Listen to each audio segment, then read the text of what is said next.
자, 안녕하십니까. 하이퍼리뷰입니다. 자, 이번 시간에는 이제 추가 합격 방법론 두 번째 시간으로 추가 합격에 대해서 좀 설명을 드리도록 하겠습니다. 추가 합격에 대해서 제가 자꾸 말씀을 드리는 이유는 예전에는 추가 합격이라는 것을 사용하지 않았어요. 그리고 추가 합격이라는 말을 사용을 하게 되어지면 그건 무슨 이렇게 사기를 친다? 거짓말이다? 이런 느낌이었었는데 요즘에는 거의 모든 입시기관과 컨설팅을 하는 업체에서 다 추가 합격에 대한 부분들을 이야기하죠. 추가 합격이 그만큼 중요하다고 얘기하고 또 정시라는 게 이제 추가 합격을 통해서 낮은 성적대에서도 상위권 대학을 갈 수 있는 기회다라고도 얘기도 하고 더군다나 올해 같은 경우에는 이제 수능 응시자가 많이 줄고 서울의 수도권 대학들 같은 경우에는 정시 모집 인원이 늘면서 이것이 또 다른 기회다라고 얘기를 하긴 해요. 근데 우리가 정시 지원은 사실은 수시하고 다르게 정보가 너무 많아요. 그러니까 여러분들이 분석하고 판단할 수 있는 정보들이 너무나 많다 보니까 부모님들이 학생들이 그런 정보에 현혹이 되어지는 경우들이 많죠. 우리가 내 성적대에서 갈 수 있는 대학의 정보를 찾다 보면 이 동영상을 보는 것도 마찬가지일 수도 있는데 본인에게 유리한 정보를 자꾸 찾으려고 하는 성향들이 있단 말이에요. 그러다 보면 결국 입시의 함정에 빠질 수 있기 때문에 꼭 정시 지원하시게 되어질 때 여러분들이 객관성을 유지하는 게 정말 중요해요.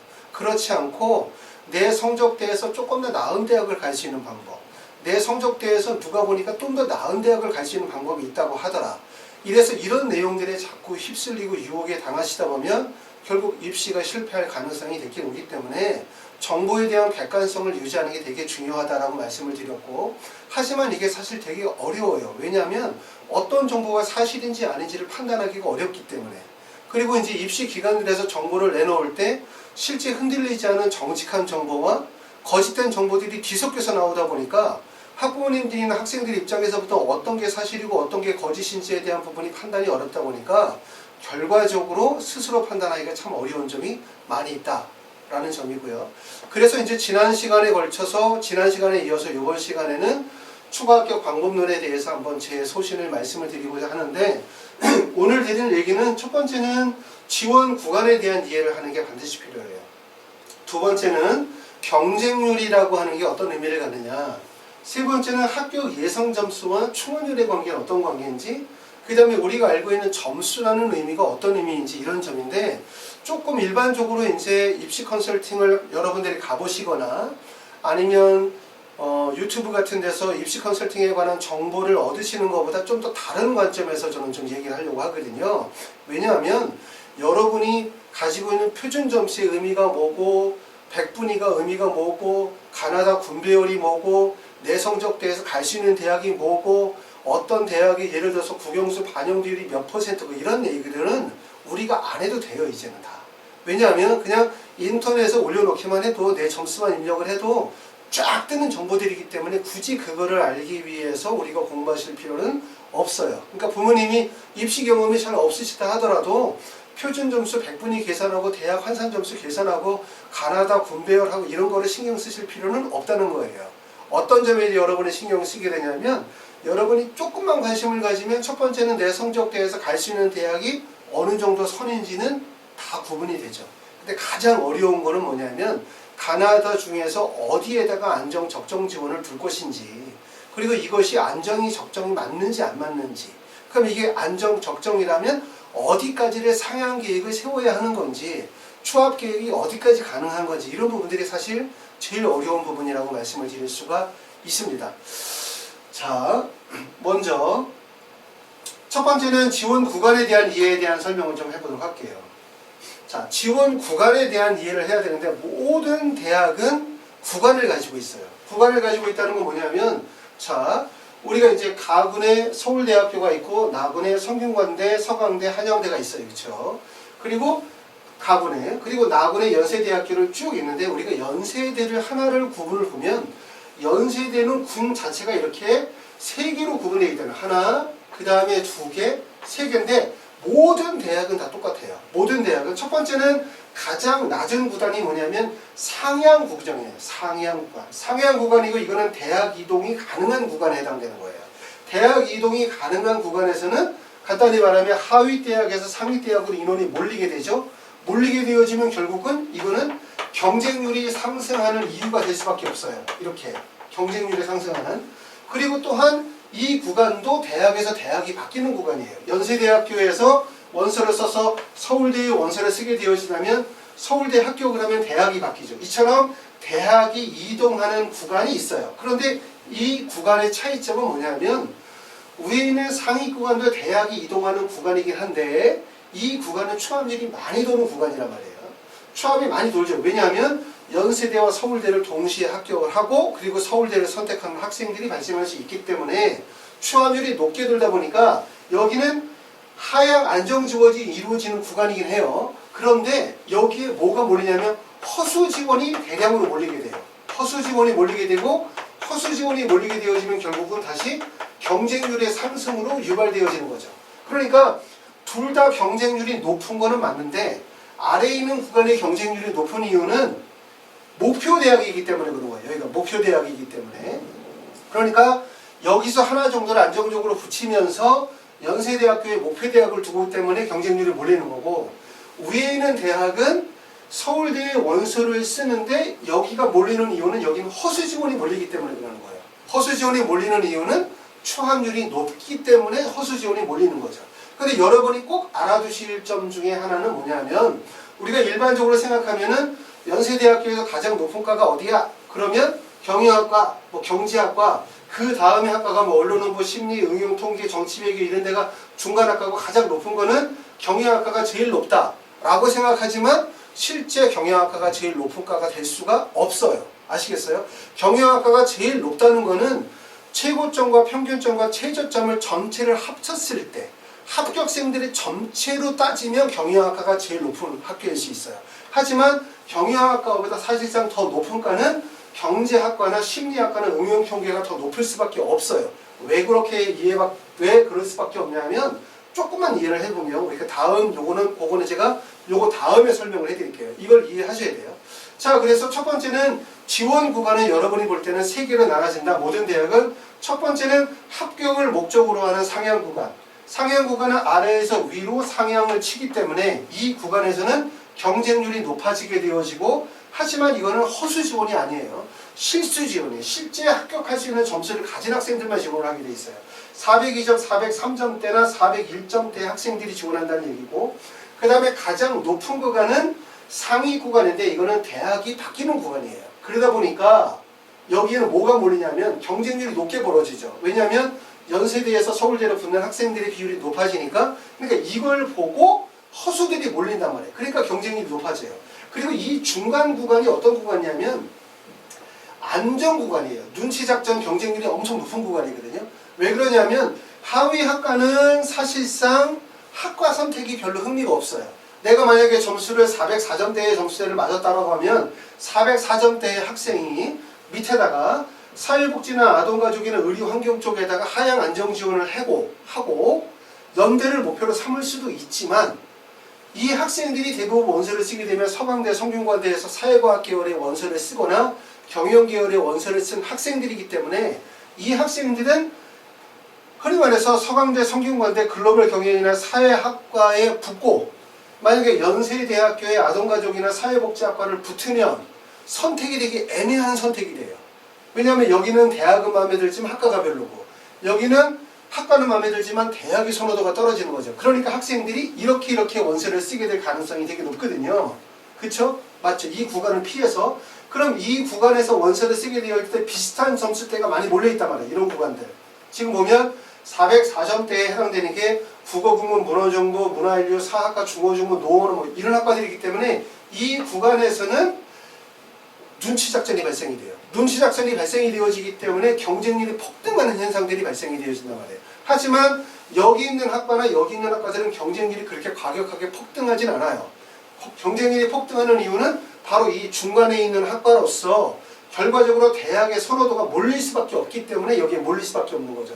근데 이 경쟁률은 제가 지난번에 어디 한번 동영상을 보니까 그런 말을 하던데 정시에서 경쟁률을 보고 원서 지원을 한다라고 하는 건 사실 의미가 없어요. 왜 의미가 없다고 생각하냐면 여러분이 우리가 아시는 것처럼 경쟁률이 첫째 날이 있고 둘째 날이 있고 셋째 날이 있단 말이에요. 원서 지원은 대부분 대학들마다 3일간의 원서 기간을 주니까 하지만 대부분의 원서 지원이 이루어지는 시기가 첫 번째 날, 두 번째 날 오다가 두 번째 날 올라가면서 급격하게 경쟁률이 상승하는 그래프로 간단 말이에요. 그렇죠?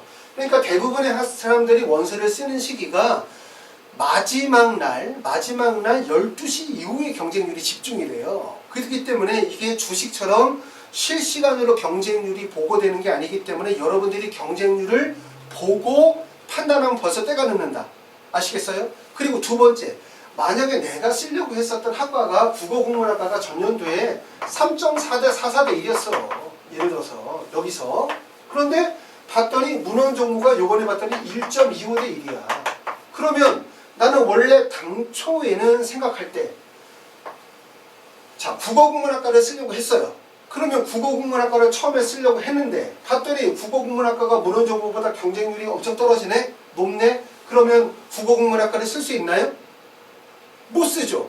무슨 말이냐면 내가 처음에 미리 다 분석하고 정리하고 컨설팅 받고 그래가지고 내가 지원 대학가 연세대학교 국어국문학과에다 원서를 써야지 라고 판단을 했는데 마지막에 경쟁률 마지막 세 번째 날 12시 후에 경쟁률을 확인해 봤더니 국어국문학과 학과가 전년도보다 경쟁률이 많이 올라가서 3.44대 1이고 문헌정보는 1.25대 1이란 말이에요.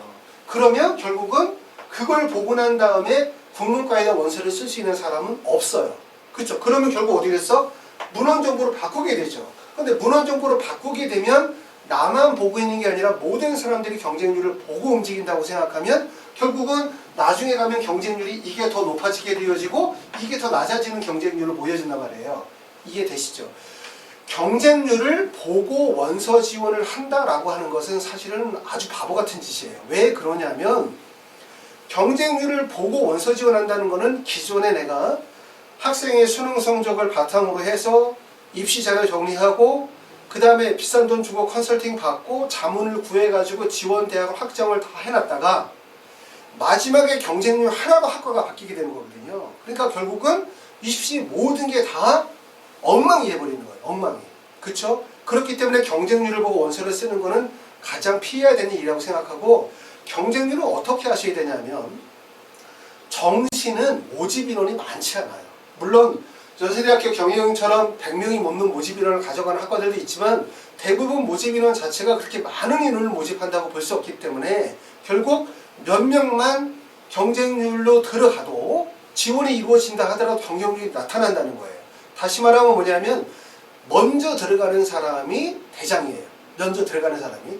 내가 만약에 국어국문학과에다 원서를 써야 되겠다라고 마음을 먹으시면 반드시 두 번째 날 원서를 쓰셔야 돼요. 왜냐하면 두 번째 날은 그렇게 경쟁률이 크게 움직이는 날은 아니에요. 하지만 첫 번째 날 원서를 써버리면 재미가 없어요. 너무 일찍 원서를 쓰니까. 두 번째 날 정도의 원서를 쓰게 되어지면 다른 사람들의 원서 지원 동향도 좀 볼 수 있고 그리고 근본적으로 내가 세운 원서 지원의 계획이 흔들리질 않아요. 두 번째 날 내가 원서를 썼어요. 그래서 여기에 들어가 있는 거예요. 그쵸? 그러면 자연스럽게 작지만 이 학과의 경쟁률이 다른 학과보다 조금이라도 높아지게 되겠죠. 조금이라도.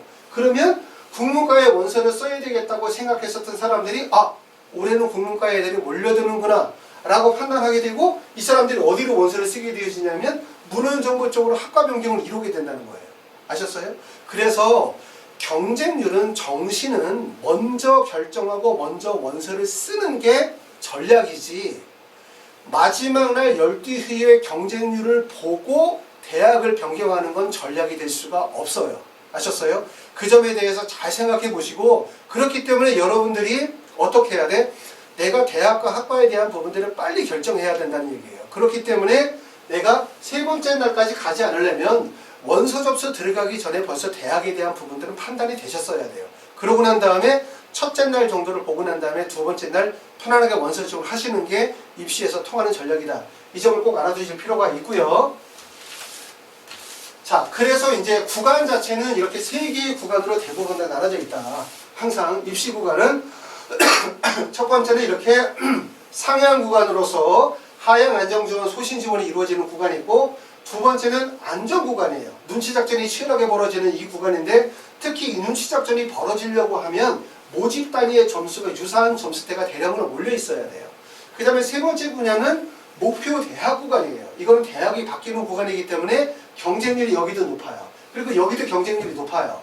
여기에 경쟁률이 높은 이유는 허수들이 몰리기 때문이고, 여기에 경쟁률이 몰리는 이유는 대학을 붙고자 하는 사람들의 원서 지원이 이루어지기 때문이고, 여기에 경쟁률이 몰리는 거는 일부 모집 단위 내에서 비슷한 점수대에서 학생들이 눈치 작전을 벌이기 때문에 그러는 거예요. 아시겠죠? 자, 그렇습니다.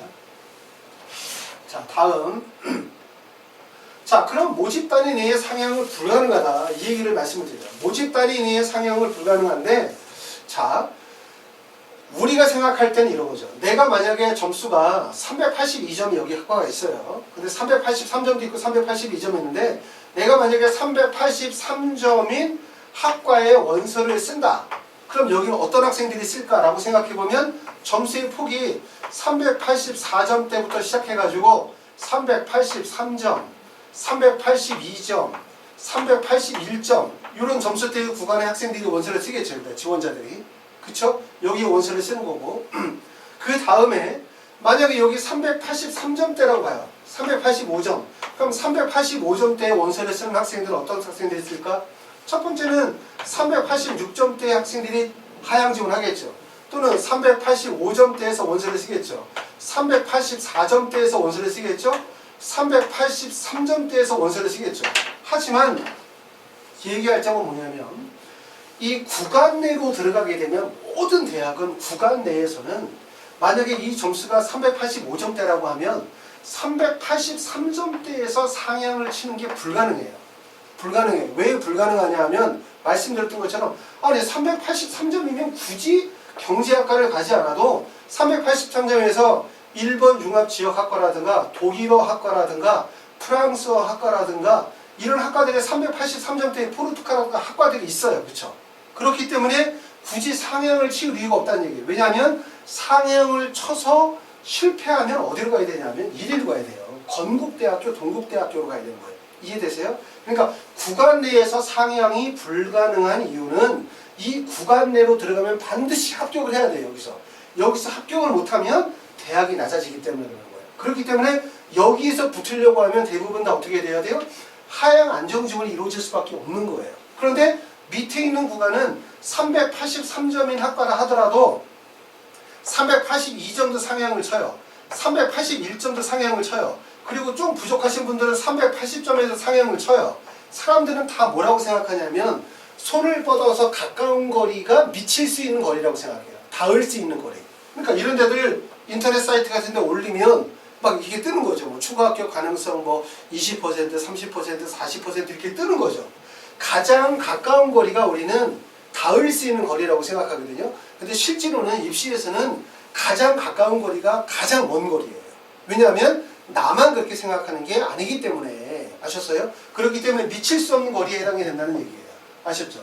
자, 그러므로 우리가 이 모집 단위 내의 상향이 불가능하다고 말씀드렸어요. 여기서 내가 만약에 385점인 학과를 383점인 학생이 원서를 쓸 수가 없다는 거예요. 그렇죠? 이해되시죠? 자, 그러면 한국 외대를 예를 들어서 한국 외대에서 가장 점수가 높은 학과가 만약에 388점인 국제통상학과가 388점 가장 높아. 그리고 그 밑에가 미디어 커뮤니케이션 학과야. 그리고 그 밑에가 경영학과라고 예를 들어서 입시기관에서 이렇게 예측한다고 생각해봐요. 그럼 여기가 1등, 2등, 3등이라고 예를 들면 실제 국제통상학과가 가장 높은 학과가 아닌 거예요. 아까 연세대학교에서 제가 말씀을 드렸었지만 무슨 얘기냐면 모든 학생들이 원서 지원을 이렇게 질 수밖에 없어요. 여기서 치고 그 다음에 밑에서 붙는 거예요. 이렇게. 뭐냐면 예를 들어서 내가 원서를 쓰는데 가군과 나군의 대학을 쓰면 모든 사람이 원서를 때 상향을 쓸 수 있는 사람은 없어요. 예를 들어서 내가 지금 봤더니 한국외대야. 한국외대에다 가장 높은 학과에다가 원서를 쓰는 거예요. 그 점수가 만약에 388점이다. 예를 들어서 한국외대. 그러고 난 다음에 다시 가군으로 이동을 해서 가군에서 가장 높은 학과가 만약에 여기 보면 이렇게 있다고 생각해봐요. 뭐 중앙대학교다. 중앙대학교 389점에다 원서를 쓴다. 이렇게 원서를 쓸 수 있어요? 생각해봐요. 내 점수가 388점인데 내가 원서를 쓰는 방법이 다군에서는 한국외대 388점에다 쓰고 그 다음에 여기다가 쳐가지고는 중앙대에다가 389점에다가 원서를 쓸 수 있냐고요. 못 쓰죠. 절대로. 왜? 이렇게 쓰면 여기도 상향, 여기도 상향. 그럼 둘 다 떨어지는데 가군과 나군 다 떨어지면 이제 다군에 갈 데가 별로 없잖아요. 그렇죠? 건국대나 이런 데 가야 되기 때문에 결국은 이런 원서 지원은 안 되는 거예요. 그러니까 항상 원서 지원을 하게 되어지면 위쪽에서 상을 치면 아래쪽 대역에서 반전이 안정 지원을 반드시 하셔야 돼요. 안정 지원을. 그러니까 두 번째 구간에서는 어디다 원서를 몰리게 되어지냐면 1구간 해당되어지는 387점대가 아니라 2구간 387점대가 가장 높은 학과인 거예요. 이건 꼭 명심하셔야 돼요. 그렇기 때문에 여기가 가장 높은 거예요. 사람들은 여기다가 안정 지원을 하면서 목표 대학에다 상향을 치는 거거든요. 그러니까 지금 위에서 보신 것처럼 아까도 제가 말씀드리려고 하다 말았던 게, 자 여기, 자 연세대학교도 똑같은 거예요. 연세대학교 경영학과가 만약에 지금 412점인데 412점 엄청 높은 점수잖아요. 그쵸? 412점을 내가 맞았어. 만약에 412점을. 그럼 412점을 맞은 학생이 연세대 경영학과 412점 쓰고 그러고 난 다음에 412점으로 예를 들어서 서울대학교 심리학과를 원서를 쓴다. 이렇게 쓸 거라고 생각하죠. 그러니까 내가 412점을 안 맞아서 잘 모르시는 거야. 412점을 맞으면 이렇게 쓸 수 없죠. 이렇게 되면은 결국은 서울대도 재수없으면 떨어지고 연세대학교도 떨어지면 다군의 중앙대를 가야 되는 거예요. 그럼 이런 학생들이 학교를 제대로 다닐 수 있겠습니까? 재수밖에 못하는 거죠. 그러니까 결국은 어떻게 되어지냐면 원서 지원을 하게 되어질 때 상상 이렇게 원서를 붙이는 거예요. 상향 상향으로 원서를 칠 수가 없고 반드시 아래에 있는 대학을 어떻게 한다? 안정 지원을 하고 그 다음에 위쪽 대학에 상향을 치는 거죠. 그러니까 모든 모집 단위에서 가장 높은 학과는 1그룹의 학과가 아니라 그 밑에 나와 있는 2그룹의 학과가 실제로는 더 높다는 거예요. 그런데 입시기간에 그럼에도 불구하고 가장 높은 학과가 경영학과라고 얘기하는 이유는 쉽게 말해서 최고점, 평균점, 최저점을 다 합치면 경영학과가 높을 수가 있어요. 경영학과가. 하지만 실제 평균점과 최저점의 점수 간격으로 보게 되어지면 밑에 있는 학과가 더 낮다는 거예요. 아셨어요? 그리고 전년도에 데이터 발표한 내용들도 보면 실제 연세대학교 경영학과가 밑에 나와 있는 언론홍보나 심리나 응용통계 학과보다 점수가 낮아요. 평균 점수가. 그런 이유가 바로 여기서 발생이 되어지는 거예요. 그러니까 여러분이 이해하시게 되어질 때 마치 대학을 이렇게 서열화시켜서 학과를 경영학과가 제일 높고 경제학과가 높고 언론 쭉 이렇게 생각하시면 절대로 안 된다라는 점을 말씀을 드리는 겁니다. 자, 그래서 이제 모집 단위 내의 상향이 불가능하다는 점을 꼭 여러분이 아실 필요가 있어요. 그렇기 때문에 내가 만약에 383점 이런 학과를 원서를 쓰는 학생이 어떤 학생이라고? 385점은 쓸 수 있지만 384점까지는 상향을 치는 학생도 있겠죠. 하지만 383점대에서 상향을 치는 것은 불가능한 거예요. 하지만 383점대 목표 대학이 되는 이 구간에서는 상향을 치시는 분들이 계세요. 잘 모르시는 분들은 그냥 추락 가능성이 가까운 데가 더 높다고 생각하니까 여기에 몰려든단 말이에요. 그래서 제가 말씀을 드렸던 것처럼 하지만 내가 만약에 383점이 여긴데 382점인데 내가 만약에 380점을 맞았다. 그러면 380점을 맞힌 학생이 한국 외대를 가려고 할 때 선택은 두 가지 방법이 있어요. 첫 번째는 하나의 방법, 가장 가까운 근거리를 때리는 방법. 그렇죠? 그 다음에 두 번째는 먼 거리를 때리는 방법, 그 다음에 그냥 도전을 하는 방법이에요. 세 가지 방법이 있어요. 자, 그럼 이 세 가지 방법에 생각을 해봐요. 첫 번째는 위를 때리는 거예요. 393점대 학과를 원서 지원하는 방법이 하나가 있어요. 예를 들어서 자, 이렇게 써봅시다. 내 점수가 380점이야. 근데 내가 지원하는 방법이 첫 번째는 382점대, 3점대 학과를 지원하는 방법. 두 번째는 385점대를 한번 원서 지원하는 방법. 그 다음에 세 번째는 388점대에 원서 지원하는 방법이 있죠. 그럼 이 구간이 세 개의 구간으로 나눠지는 거예요. 이거는 상향기관, 그 다음에 이거는 좌우 분이동을 하는 구간이고, 이거는 목표 대학 구간이란 말이에요. 그렇죠? 자, 그럼 위에서부터 한번 생각을 해봅시다. 가장 위에 있는 학과를 원서로 썼었을 때의 장점. 첫 번째는 여기는 추함률이 높다. 추함률이 높다는 거죠. 추함률이 높으니까 문제는 뭐냐면 허수 지원이 대량으로 몰린다는 거예요. 허수 지원이. 그러니까 여기가 안 되는 이유는 뭐냐면 여기에 원서를 쓰는 학생들은 어떤 학생들이 원서를 쓰게 되었냐면 388점대 원서를 쓰겠죠. 389점대 학생도 원서를 쓰겠죠. 그 다음에 387점도 원서를 쓰겠죠. 여기까지는. 그쵸? 그러고 난 다음에 만약에 요 점수대까지 원서를 쓰고 밑에까지 점수를 쓰는 학생이 없다면 1등, 2등, 3등 다음에 내가 4등이 되는 거예요. 이게 4등이. 그러니까 이런 거를 지난번에도 말씀드렸지만 정시에서의 경쟁은 두 가지가 있다 그랬어요. 첫 번째는 순위 경쟁이 있고 그 다음에 점수 경쟁이 있어요. 점수 경쟁. 점수 경쟁을 돌입하는 경우들은 우리가 이거는 자연추합을 노리는 경우들은 점수 경쟁을 통해서 대학을 가요. 점수 경쟁을 통해서. 그런데 순위 경쟁으로 넘어가면 강제 추합이 되는 경우들은 그러니까 다시 말해서 실제 합격 점수와 내 점수의 간격이 벌어지면 그때는 점수의 의미가 없어져요. 그냥 순위 경쟁이 되는 거예요. 순위 경쟁이. 이해하셔야 돼요. 자, 그래서 여기를 388점인 학과를 원서를 쓰는데 그쵸? 여기를 쓰는 학생이 389, 388, 387점이 원서를 쓸 거 아니에요. 그쵸? 아니 여기를 386점이 쓸까? 386점은 여기 중간에 학과를 갈 수 있을 거 아니에요. 그쵸? 아까 얘기했죠. 구간 내에서는 상향 지원이 불가능하다. 386점이 388점인 학과에다 원서를 썼어? 국제통상 가고 싶어서 썼어. 그럼 어떻게 돼요? 떨어지죠. 떨어지면 어디로 가야 돼요? 건국대, 동국대를 가야 되는 거예요. 대학이 바뀐단 말이에요. 그러니까 구간 내에서는 상향이 불가능하단 말이에요. 그렇기 때문에 내가 여기다 원서를 쓴단 말이에요. 그렇기 때문에 결국은 여기에 몰린 학생이 다행히 387점인 애들보다 388, 389점인 학생들이 만약에 예를 들어서 하향 소신 지원이 이루어졌다. 소신 지원이 이루어졌다. 그러면 얘네들이 추가 합격으로 날아갈 거 아니에요. 그렇죠?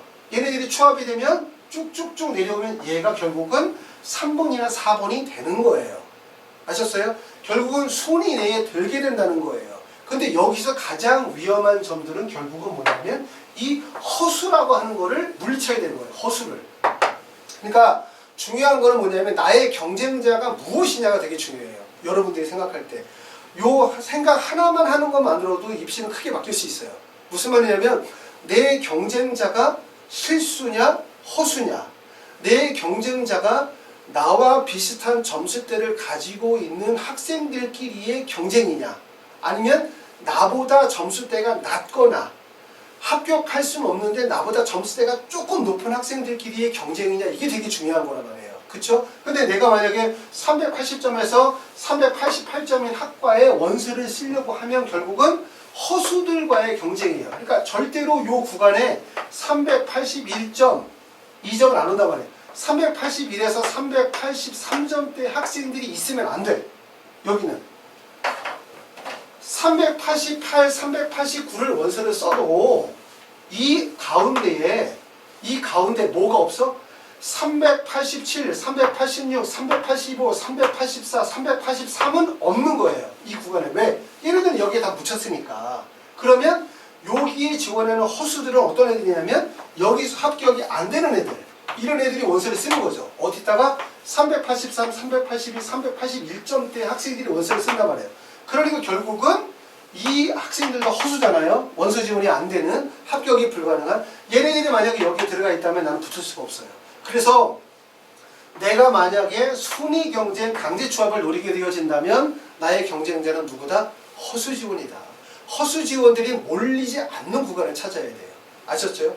그래서 이게 첫 번째 구간이고 이게 하나의 방법인 거예요. 그러니까 380점대에서 388점의 학과를 원서를 써. 자, 첫 번째 장점은 추합률이 높게 돌아. 두 번째는 이 구간에서는 모집 단위 내에 상향이 불가능하기 때문에 388점인 학과라 하더라도 386, 385, 384, 383, 382까지도 원서 지원을 하지 않아. 이 점. 그거죠. 그리고 문제는 뭐냐면 고민거리가 380점에서 382점까지의 지원자가 만약에 여기를 지원하게 되어진다면 나는 붙을 수가 없다라는 그런 고민인 거예요. 그러니까 가장 위에 있는 구간에서의 고민은 결국 허수들을 어떻게 따돌릴 것이냐. 근데 이게 허수들이 유혹을 많이 하게 만드는 구간이에요. 왜? 초함률이 높으니까. 그러니까 초함률이 높으면 붙을 가능성이 높다고 생각하고 그러면 원소 지원이 몰린단 말이에요. 정시는 수시하고 다르게 정시는 일반적으로 보면 적정 소신 지원이 대부분이잖아요. 하지만 수시는 정시는 상향 지원이 가능하다는 거예요. 여러분들 중에서는 나는 그냥 올해 입시는 저기 하고 내년에 나 재수해서 대학 가야지라고 생각하시는 분들도 계시고 또 어떤 분들은 하나나 두 개 정도는 적정 안정 지원하고 하나 정도는 꼭 상향을 써보고 싶다는 생각을 가지신 분들이 많아요. 그렇기 때문에 정시 지원에서는 그런 것들이 있다는 거예요. 하나는 방법이 이겁니다. 자, 두 번째는 뭐냐면 내가 380점을 맞았는데 내가 어디에다 원서를 쓰는 거냐면 385점대에다 원서를 쓰는 경우예요. 385점대. 여기도 마찬가지로 385점대의 원서를 쓰는 학생들은 어떤 학생들이 쓰냐면 쓸 수 있는 게 386점, 385점 아니면 384점 정도까지가 원서를 쓰겠죠. 그리고 요 밑에 381점대에서 382점대 이 구간에서는 지원하는 학생이 있다 없다? 없다. 구간 내 상향은 불가능한 거예요. 이 구간 내 상향이 불가능하다고 자꾸 얘기하니까 될 수 있다고 생각하시는 분들이 계시는 것 같아요. 실제 자기 자신이 쓴다고 생각하고 한번 원서 지원을 한번 해보세요. 왜냐하면 내 점수가 383점인데 385점대의 경제학과를 원서를 쓴다는 것은 어떤 의미냐면 한국외대 떨어져도 괜찮다는 거예요. 이거는 떨어져도 괜찮다. 그냥 떨어져서 쓸 때나 건국대, 동국대 가도 동국대학교 광고홍보 영상학과는 괜찮아 라고 하면 갈 수 있어요. 그렇죠? 그러지 않고는 이렇게 원서 지원이 있을 수는 없는 거죠. 그러므로 상향 구간 내에서 상향 지원은 불가능하다고 말씀을 드릴 수 있어요. 이렇게 원서를 썼을 때는 똑같아요. 위에 있는 구간하고 동일하게 구간 내에서 상향이 불가능하기 때문에 대부분 386, 385점대의 학생들이나 384점대의 학생들이 있는 거고 요 밑에는 없어요. 그쵸? 그리고 요 구간은 추합이 도는 구간이에요. 어디로 추합이 되냐면 좌우로 군이동이 가능하기 때문에 추합이 돌아요. 그렇기 때문에 내가 만약에 380점대에서 원서를 쓰게 되어진다면 381점대 학생들이거나 381, 382점대 학생들이 여기다 원서를 쓰진 않아요. 왜냐하면 381이나 382점 또는 더 떨어지는 379, 뭐 375 이런 학생들은 대부분 어디에다 원서를 쓰냐 하면 위로 때리죠. 이게 위로. 여기다 쓰지 않거든요. 그래서 항상 우리가 예전에는 추가 합격 그러면 무조건 추가 확률이 많이 도는 상위학과 쪽으로 원서를 썼지만 요즘에는 사실상 추합에서 제일 중요한 구간이라고 제가 보는 거는 좌우 군이동 구간이에요. 좌우 군이동 구간. 이 구간은 대부분 경쟁률도 높지 않고 경쟁률도 그리고 두 번째는 추합이 발생이 되는 구간이에요. 좌우로 군이동이 가능하기 때문에 그리고 허수 지원이 대부분 몰리지가 않아요. 허수 지원이 몰리려면 허수가 몰리려면 붙을 수 있는 가능성이 있다고 생각해야 되고 그러려면 추합률이 높아야 되니까 상위 구간을 몰린단 말이에요. 아셨죠? 그렇기 때문에 이런 구간이 이쪽으로 원서를 지원했었을 때의 합격 가능성이 제일 높아요. 근데 만약에 이 점수가 여기를 지원하게 되어진다. 사실 이게 제일 어려운 구간이죠. 우리가 쉽게 생각할 수 있는 거예요. 손을 뻗으면 가장 닿을 수 있는 범위라고 생각하는 구간이지만 실제로는 붙기가 제일 어려운 구간이기 때문에 이게 가장 어려운 구간이고 이 중간 내 좌우 군위도 기간에서 추합을 생각을 할 때 여러분이 꼭 보셔야 되는 거는 만약에 여기에서 한국외대 영리문화학과를 만약에 합격한 학생이 가군과 나군으로 이동하게 된다면 과연 어느 대학으로 갈 것인가 이 부분을 고려하셔야 돼요. 그렇기 때문에 이 학과와 비슷한 점수대를 가지고 있는 가군과 다군의 학과가 어떤 학과인지 그 다음에 그런 학과들이 남학생이나 여학생들 중에서 어떤 학생들이 선호하는 데인지 이런 가능성에 대한 부분들을 적절히 판단하시고 우리가 결정하셔야 된다 이런 얘기입니다. 자, 그래서 모집 단위의 상향 지원은 불가능하다 이 얘기예요. 아까 말씀드렸던 것처럼 이렇게 우리가 모집 단위 안으로 들어가면 여기는 대부분 꼭 반드시 붙어야 되는 구간 불합격하면은 낮아지니까 붙어야 되는 구간이기 때문에 이거는 점수 계산을 첨예하게 하죠. 점수 기간에 맞춰가지고 대학을 결정하게 돼 있단 말이에요. 그러다 보니까 점수대가 비슷한 구간 내에서는 경쟁률이 오르고 내리는 현상들이 벌어져요. 반드시. 그러니까 예를 들어서 383, 383, 383인 학과가 3개가 있다면 반드시 이 3개의 학과의 경쟁률이 전년도와 널뛰기를 할 가능성이 되게 높아요. 아셨어요? 그렇기 때문에 지원 구간이 불가능한데 내가 예를 들어서 380점을 맞은 학생이다. 그럼 내가 어디를 쓰는 게 제일 적절하냐? 합격 가능성. 가장 위, 중간, 가장 끝에. 실제로 붙을 수 있는 가능성이 가장 높은 거는 중간이에요. 중간. 왜 그러냐면 가장 밑에 있는 구간을 쓰게 되면 380점에서 382점이 가장 가까운 근거리라고 생각하지만 실제 많은 학생들이 거기에다 달라붙어 있어요. 아셨어요? 그렇기 때문에 이 마지막 구간은 경쟁률이 높아지는 구간이기 때문에 합격 가능성이 낮고 그 다음에 제일 위에 있는 구간으로 가게 되면 모집대 단위 내에서 상향이 불가능하기 때문에 기회가 발생이 될 수도 있고 추학률이 높은 것도 맞지만 문제는 뭐냐면 허수를 떨굴 수가 없다는 거예요. 허수를 제거하기가 되게 어렵기 때문에 제가 나중에 이제 허수를 제거하는 방법에 대해서 좀 설명을 드리도록 할게요. 허수를 떨굴 수가 없기 때문에 어려운 거고 그 다음에 이 중간에 좌우 군이동이 가능한 구간은 아까 말씀드렸던 것처럼 허수들이 대부분 지원하지 않아요. 여기는 지원하지 않고 그리고 아래에 있는 구간에 비해서 위에 있는 구간에서는 뭐가 발생이 되었냐면 추합이 발생이 될 수 있는 구간이에요. 그렇기 때문에 여기가 기회 구간이라고 볼 수 있는 거예요. 그렇죠? 이렇게 이해하실 수가 있습니다.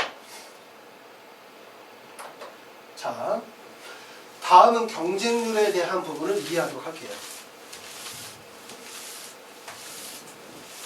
경쟁률에 대해서 말씀을 드리려고 하는 거는 뭐 경쟁률이 어디가 높다, 어디가 낮다 뭐 이런 얘기를 하려고 하는 게 아니라 우리가 이 구간 내에서 경쟁률이 가지고 있는 의미가 있다는 걸 얘기를 하려고 하는 거예요. 구간 내에서 지금 보시면 고려대학교 모든 대학은 구간은 3개의 구간으로 나눠진다고 이렇게 말씀드렸어요. 항상 3개의 구간. 첫 번째 제일 마지막에 있는 구간은 상향 구간이에요. 이게 대학 이동이 가능한 구간이란 말이에요. 그러니까 경쟁률이 높아요, 안 높아요? 높죠. 붙으려고 달려들 거 아니에요. 그렇죠? 그러다 보니까 경쟁률이 높아진단 말이에요. 경쟁률을 보시는 것처럼 7.44, 7.63, 6.2, 6.5, 5.9, 6.4, 5.29 이러니까 경쟁률이 전체적으로 보면 7점대, 6점대의 경쟁률이란 말이에요. 그 다음에 이제 여기는 가운데 구간이에요. 가운데 구간은 좌우 군이동이 가능한 구간인데 이게 이제 안전 구간이란 말이에요. 안전 구간이면서 이 구간 내에서 눈치 작전이 치열하게 벌어져요. 왜냐하면 하위 구간에서는 붙고자 하는 상향을 목적으로 삼지만 첫 번째는 어떤 학생들은 대학을 목적으로 해서 붙고자 하는 목적으로 들어온 학생이 있고 그리고 두 번째 학생은 대학은 붙었는데 그 다음에 뭐를 생각해? 학과 결정을 애매한 거예요. 내가 지금 고려대학교는 붙기는 붙는데 지구환경이나 식품이나 보건환경이나 건축이나 이런 학과들은 마음에 잘 안 들어. 더군다나 자연계니까 학과 생각해야 돼. 그랬더니 학과가 좀 적정히 마음에 드는 게 화학, 수학, 생물 바이오 시스템 의과학, 물리나 기계, 건축 이런 정도가 마음에 드는 거예요. 그러니까 이런 학과들은 중간 학과들은 대부분 좌우 군이동이 가능한 구간인데 이게 안전 구간이기 때문에 눈치 작전이 많이 발생이 되어지고 부분적으로 경쟁률이 큰 폭으로 상승할 가능성이 되게 높은 구간. 그 다음에 제일 위에 있는 구간은 어떤 분야냐면 상향 구간이에요. 이건 대학이 바뀌는 구간이기 때문에 여기서 이제 상향을 치는 거죠. 그러니까 여기서는 허수 지원이 많이 몰려요. 허수 지원이 많이 몰리는 이유는 아시는 것처럼 이거는 추가 합격률이 높으니까 여기가 추가 합격률이 높기 때문에 허수 지원이 몰리게 되는 거예요. 대량으로. 여기는 추합률이 별로 없죠. 없고 여기는 목적이 안정적으로 붙이고자 하는 학생들이 지원하는 거예요. 그러니까 여기는 점수 상태가 가운데 구간은 실제 비슷한 점수대 학생들이 대부분 다 몰리는 구간이에요. 자, 그래서 이렇게 경쟁률을 보게 되면 아래에 있는 구간이 대부분 경쟁률이 높고 그 다음에 중간으로 가게 되어지면 비슷한 점수대의 학과들 내에서 학과 선호도에 따라서 경쟁률이 눈치작전에 따라서 올라가는 현상들. 그 다음에 제일 위에 상위 학과 같은 경우에 경쟁률이 높은 이유는 뭐가 끼기 때문에 허수들이 대량으로 붙기 때문에 그런 거예요. 실제 고려대에 붙지 못하는 학생들이 지원하는 거거든요. 그러니까 여기서부터 여기까지의 점수가 396점부터 시작해서 392점이라고 하면 여기에 지원하는 학생은 어떤 학생들이야?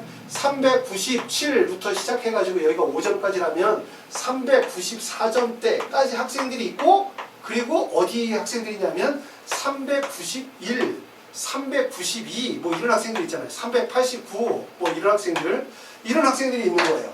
그러니까 여기는 고려대학교에 붙을 수 있는 점수대를 가지고 있는 학생들이 있고 점점점점 떨어지고서 그 다음에 고려대 모집단위 내에 지원이 불가능한 학생들.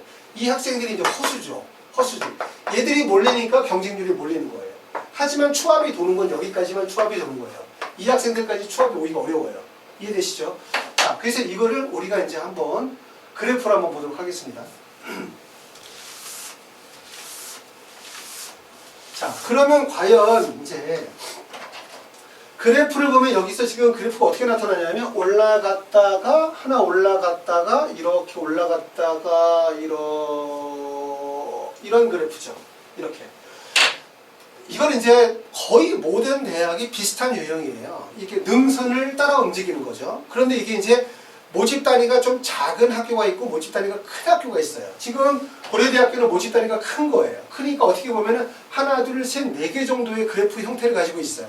여기서 그렇게 제일 마지막이에요. 마지막은 첫 번째는 아까 얘기했었던 것처럼 여기는 이제 결국은 뭐냐면 대학 목표 구간이에요. 여기는 대학 목표 구간. 대학 목표 구간이기 때문에 대학에 붙고자 들어오는 구간이거든요. 그러니까 여기가 마지막 점수가 392점이다. 그러면 실제 392점이 끝점수라고 생각하면 여기서부터 시작해가지고 390점대 학생들이 여기에 다 줄을 쓰겠죠. 줄을 쓰겠죠. 하지만 아까도 말씀드렸지만 390점에서 392점이 가장 가까운 거예요. 여기까지 가니까 여기 만약에 393점이라고 생각해봐. 그러면 얘가 여기다 원서를 쓰겠어요? 여기다가 못 쓰죠.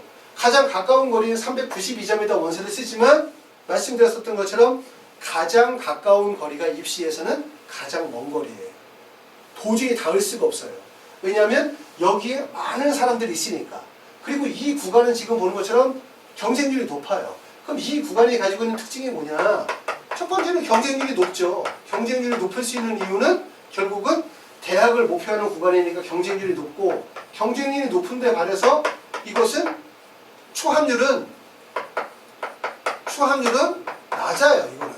왜냐하면 붙으면 대부분 다니니까. 그러니까 실질적으로 여기는 원서를 써가지고 붙을 수 있는 방법이 없어요. 왜? 경쟁률은 높지 추합률은 낮지. 그래서 이럴 때는 어떻게 하시는 게 제일 좋다냐면 구간을 뛰어넘어야 돼요. 구간을. 자, 그럼 내가 예를 들어서 392점인데 내가 만약에 393점인 학과가 있다고 생각해봐요. 화학과가. 그러면 내가 요렇게 구간에서 요 구간을 여기서 이렇게 박스 구간이라고 생각해봐요. 자, 여기가 내 점수가 393점이야. 내 점수가 392점이야. 내가 원서 지원을 하게 되어질 때 390점인데 내 점수가 392점인 학과에 원서를 쓰는 것이 아니라 건너뛰어서 이렇게 393점인 학과에다 원서를 쓰시는 거예요. 한 바퀴 건너뛰어서 여기를 이렇게 건너뛰어서 이렇게 원서를 쓰면 첫 번째는 어떤 문제가 생기냐면 여기는 이 구간은 첫 번째는 추합이 돌아요. 추합률이 발생해죠. 왜냐하면 좌우로 군이동이 하면서 이루어지기 때문에 좌우 군이동이 이루어지죠. 이거는 좌우 군이동이 이루어지기 때문에 추합률이 높고, 그 다음에 두 번째는 경쟁률이 높다 낮다? 경쟁률이 낮아요. 경쟁률이 낮죠. 그리고 또 하나는 문제가 내가 이렇게 되면 이 구간에는 아까 얘기했지만 구간 내 상향 지원이 불가능해요. 구간 내 상향 지원이 불가능하기 때문에 393점인 학과를 392점인 학생, 391점, 390점대 학생들이 여기다 원서를 쓸 수 없어요. 왜냐하면 390점은 여기 쓰겠지. 392점. 391점? 390점보다 더 가깝잖아. 392점에다 쓰겠지. 392점, 392점에다 쓰겠지. 당연히 393점인 학생들 여기다 쓰겠죠. 그러니까 이 구간을 뛰어넘게 되어지면 이 중간 구간에 있는 학생들을 다 소멸시킬 수 있는 거예요. 이해되시죠? 그렇기 때문에 하위 구간 끝에 경쟁률을 바라보고 추합 가능성을 바라보고 매달리시면 안 되고 구간 돌파를 하셔야 돼요. 이렇게 구간 돌파를 하셔서 이 경쟁률이 다운되어지는 이 구간으로 들어가게 되어지면 이 구간서부터는 추합률이 발생이 되어지고 좌우 군이동이 가능하고 경쟁률이 낮아지며 구간 내의 상향 지원이 불가하기 때문에 결국은 나와 같은 경쟁자들을 제거할 수 있는 거예요. 아시겠죠? 이게 하나의 방법이 되겠죠.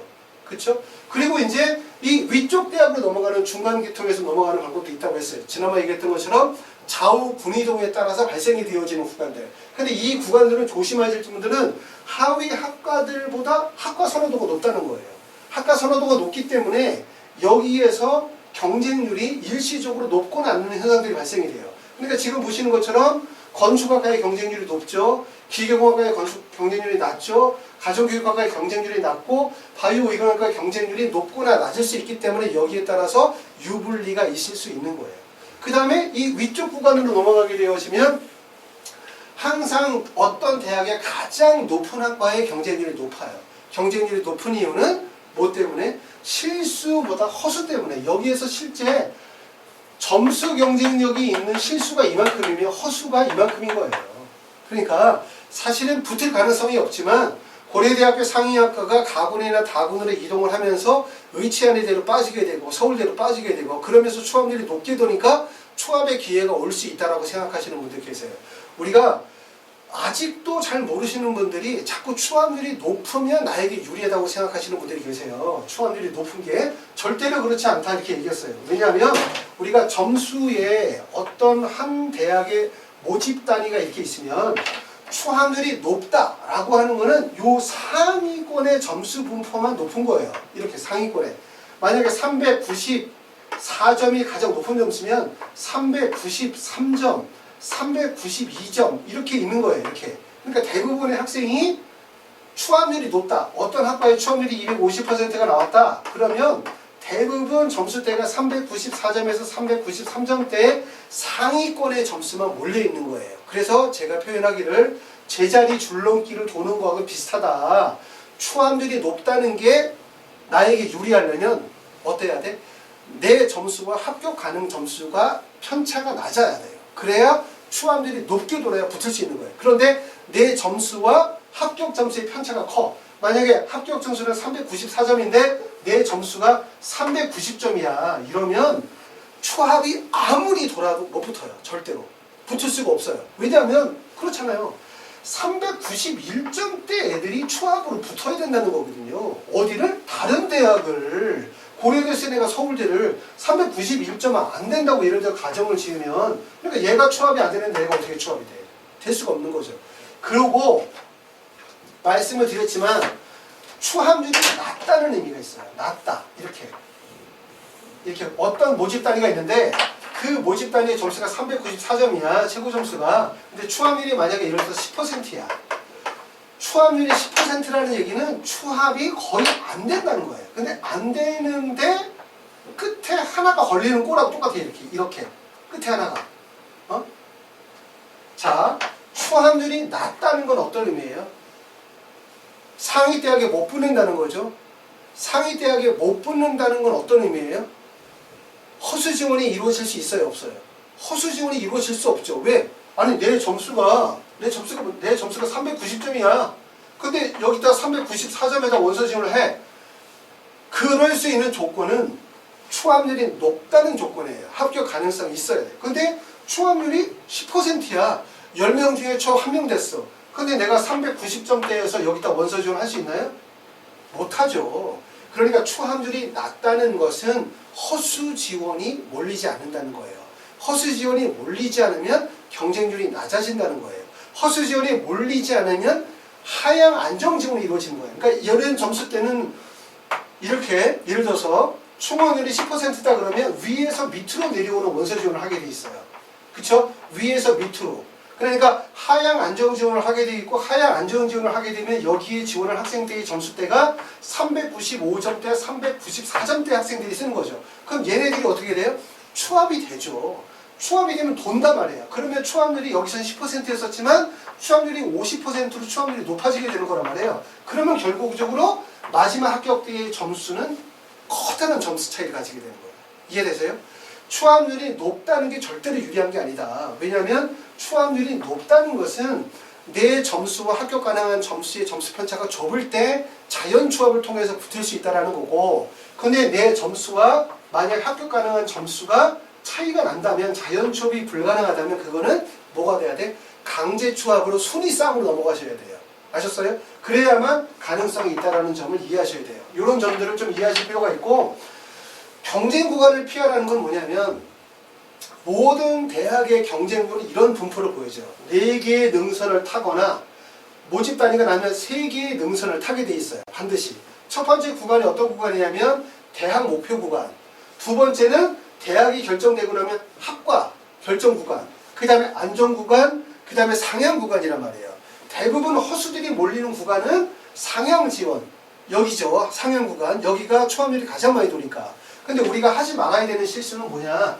390점이 고려대학교의 가장 끝 학과의 표준 점수라고 했을 때 내 전부가 390점에 여기를 쓰시면 안 돼요. 끝에다 쓰시면 붙을 수가 없어요. 이럴 때는 구간 돌파를 하셔야 돼요. 구간을 뛰어넘어서 추합률이 발생이 되어지고 좌우 군이동이 가능하며 경쟁률이 낮아지고 구간 내의 상향이 불가능한 구간 내에서 기회를 엿보시는 게 답이다. 이런 말씀을 드립니다. 자, 할 얘기가 되게 많아서 일단 뭐 짧게 정리한다고 했는데 또 얘기가 길어지고 있습니다. 자, 조금만 좀 보시고요. 자, 그 다음에 이제 요거 하고 이제 하나 정도만 더 설명을 드리도록 하고 나머지는 다음 시간에 제가 좀 더 설명을 드리도록 하겠습니다. 근데 지금 뭐 입시를 바라보는 관점이 제 주장이 꼭 옳다고 생각하진 않아요. 근데 저는 이제 오랜 기간 동안 많은 학생들을 입시를 지도를 하고 또 입시를 지도를 하면서 성공하기도 하고 실패하기도 하고 여러 경험들을 진행을 하면서 저 나름대로의 어떤 정시 컨설팅의 노하우 또는 우리 하이퍼 리비만의 정시 컨설팅의 노하우들을 가져가는 거거든요. 기존에 나와 있는 데이터만 무조건 신봉하는 그런 것이 아니라 정시 컨설팅이라고 하는 정시라고 하는 특성을 잘 이해하면서 그 안에서 우리가 좀 더 내 점수도보다 나은 대학을 갈 수 있는 방법들에 대한 고민을 하다 보니까 이러한 논리나 정의들을 세우게 되어지는데 부모님이나 학생들에 따라서는 제 생각이 맞다고 생각하시는 분들도 계시고 말도 안 된다고 생각하시는 분들이 계실 거예요. 그건 이제 부모님 각자의 입장에서 판단하시면 될 것 같습니다. 자, 세 번째는 뭐냐면 합격 예상 점수와 충원율이라는 거예요. 자, 무슨 말이냐면 우리는 원서 지원을 하게 되어질 때 어떤 거를 가장 고려한다? 합격 예상 점수, 전년도 합격 점수, 대학에서 발표하는 점수, 이 점수만을 생각을 한단 말이에요. 하지만 이 점수가 이게 이제 전년도에 발표했었던 내용들 396점이라고 하는 건 그냥 표준 점수의 합입니다. 대학별 환산 점수가 아니라. 자, 표준 점수의 합으로 일반적으로 이렇게 서열을 매기잖아요. 그렇죠? 뭐 고려대학교에서 의예과를 뺀 가장 높은 과는 전기전자, 화공생명, 산업경영이 가장 높은 과다. 수학교육과가 높은 과다. 신소재가 높은 과다. 컴퓨터다. 그리고 가장 낮은 과는 환경생태공학이나 지구환경과학과가 가장 높은 과다. 이렇게 얘기를 해요. 하지만 여러분들이 원서를 쓰게 되어질 때 꼭 이 점수만을 신뢰하시면 안 돼요. 아셨어요? 그 다음에 생각해 봐야 되는 건 충원율을 한번 생각을 해봐야 돼요. 충원율로 순위를 매겼더니 1등이었던 전기전자공학부가 충원율 해가지고 내인 순위를 나눴더니 결국 여기 가죠. 전기종자가 원래는 여기서 1등이었는데 하나, 둘, 셋, 넷, 다섯, 여섯, 일곱, 여덟, 8등이네요. 그렇죠? 그리고 지금 보시는 것처럼 19등이었던 지구환경과학과가 여기까지 올라가요. 실제로는 지구환경과학과가 충원율에서는 전기전자공학부보다 높았다는 거예요. 자, 충원율은 왜 발생이 되어질까? 충원율이 발생하는 이유는 이게 이제 상위 대학을 합격한 거잖아요. 일반적으로. 물론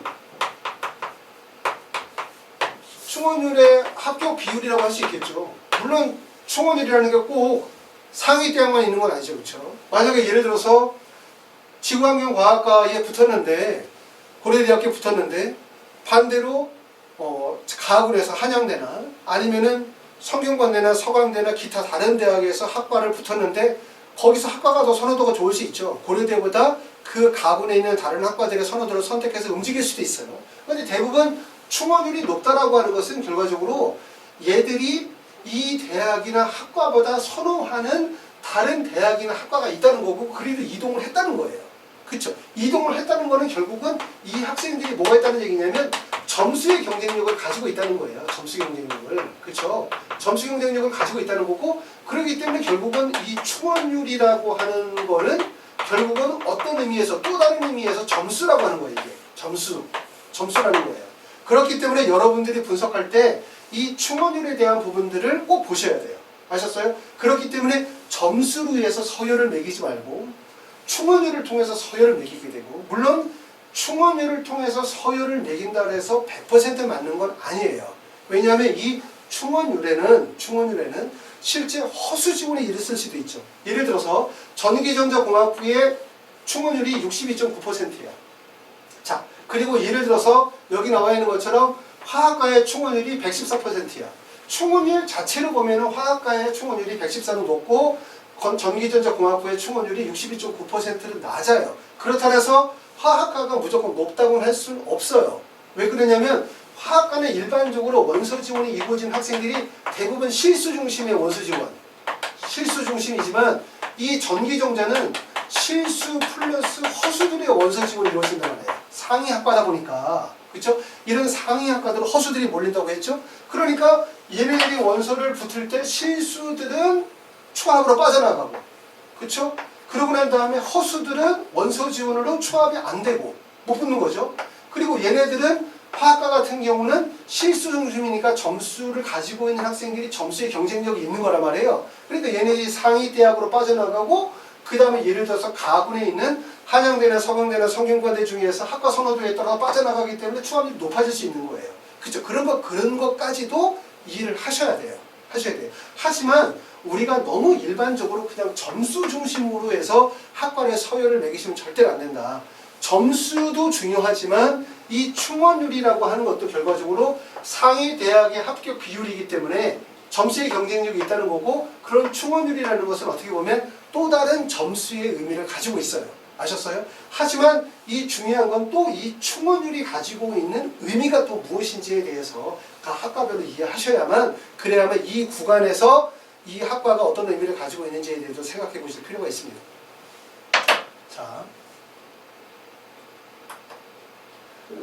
자, 네 번째는 이제 점수는 움직인다. 이렇게 타이틀을 잡았어요. 점수는 움직이는데, 점수가 움직인다라고 얘기하는 거는 우리는 자꾸 점수로 자꾸 계산을 하세요. 특히 이제 정시 컨설팅을 하면 우리가 수시에 비해서 부모님들이 바빠지시죠. 막 계산기 가지고 막 두드리고 계산하고 막 가지고 있는 정보나 데이터 막 분석하시고 이런 거 많이 하시는데, 사실은 근본적으로 우리가 알고 있는 점수라고 하는 부분이 신뢰도가 떨어지는 거예요.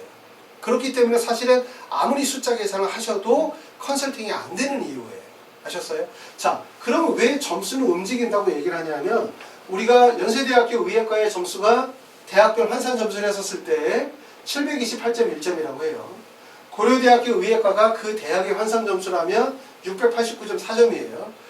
물론 여기서 봤었을 때 연세대학교 의예과가 고려대보다 높은 과는 맞지만 이 점수만으로는 높고 낮음을 판단할 수는 없어요. 왜냐하면 대학마다 환산 점수가 다르기 때문에. 이해되시죠? 제가 말씀드리려고 하는 건 우리가 알고 있는 이 점수는 정말 얼마나 신뢰할 수 있는 건가, 그리고 점수가 갖는 의미는 뭔가, 이거예요.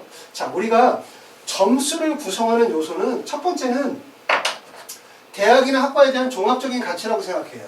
이거 맞죠? 그런데 우리가 여러분이 원서 지원하게 되어질 때 이런 대학이나 학과에 대한 종합적인 가치, 이 점수보다 더 신경 써야 되는 게 있어요. 그게 바로 뭐냐면 첫 번째는 대학에 대한 선호도예요.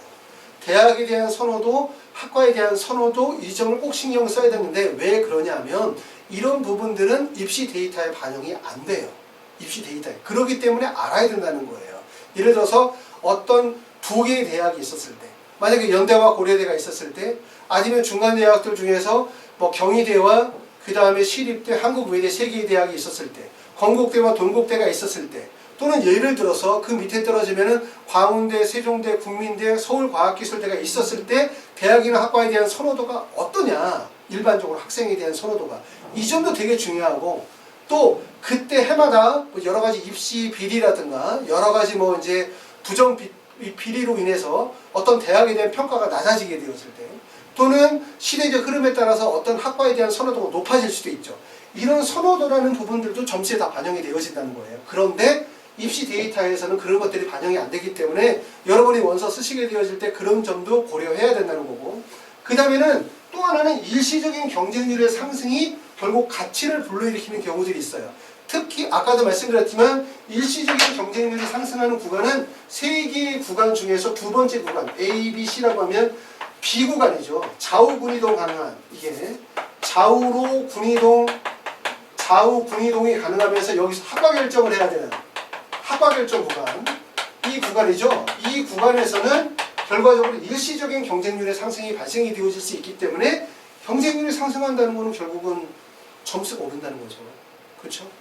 경쟁률이 올라가면 일반적으로 점수가 올라갈 수밖에 없어요. 그렇기 때문에 이런 가능성 그리고 충원율과 추가 합격 가능성 이런 부분들이 점수를 구성하는 요소다 이거. 그러니까 여러분이 이 점수를 728점 이것만 이렇게 보지 말고 첫 번째는 이 점수에서 뭐를 더해? 첫 번째 선호도를 더해. 연세대학교 의예과와 고려대학 의예과 중에서 어디를 더 선호할까? 그 다음에 두 번째는 일시적으로 점수가 경쟁률이 상승할 수 있나 없나? 경쟁률 변수에 대한 부분들. 그 다음에 충원율의 변화가 발생이 되어질 수 있나? 점수는 이렇게 보일 때는 차이가 나는 것처럼 보이죠? 여기 보시면 경쟁률에서도 여기가 더 높죠? 그 다음에 추가 합격률을 보면 22명, 4명이니까 결과적으로 연세대학교 의예과가 고려대 의대보다 더 높은 거라는 걸 보여주는 거예요.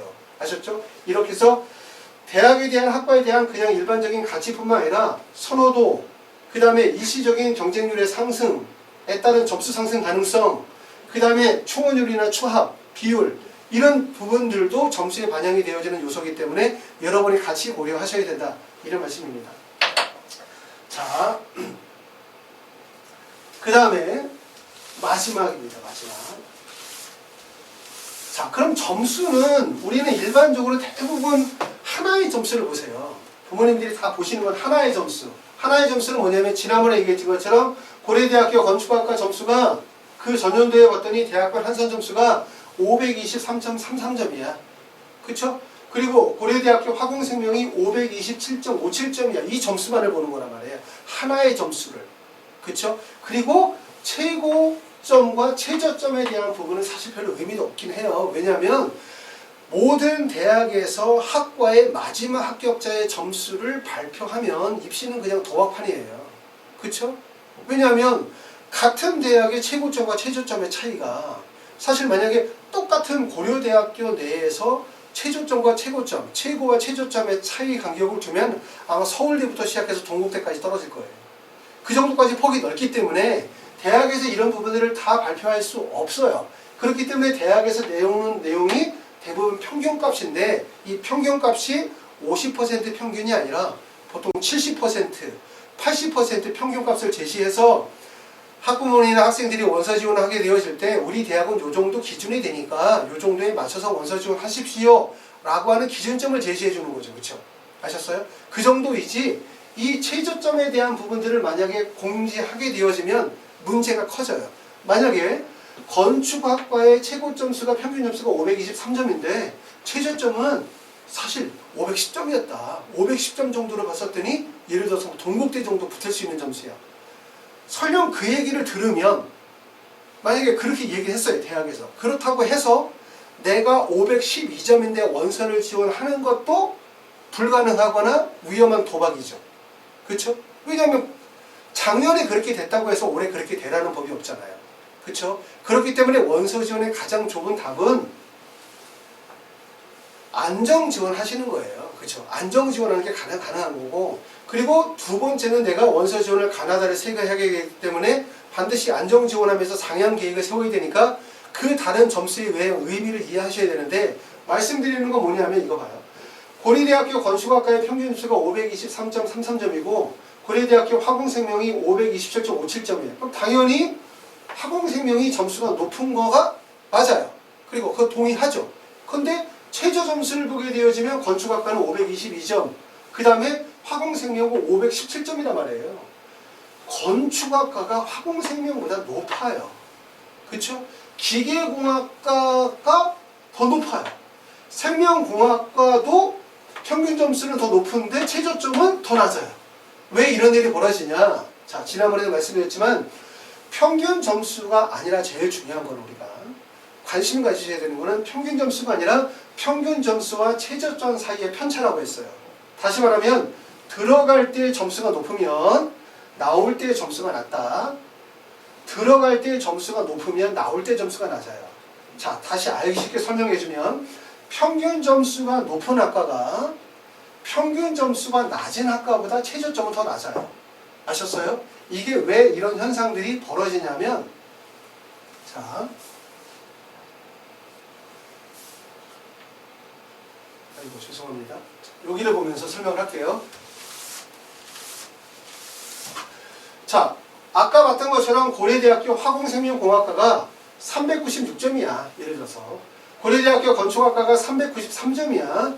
당연히 딱 봐도 고려대학교 화공생명이 다 높죠. 그 다음에 건축학과는 393점이에요. 그런데 이게 어떻게 된다는 얘기냐면 고려대학교 화공생명공학과의 점수는 몇 점이냐면 최저점은 391점이라는 거예요. 그리고 여기에 최저점은 392점이라는 거예요. 아니 왜 이렇게 현상이 벌어지지?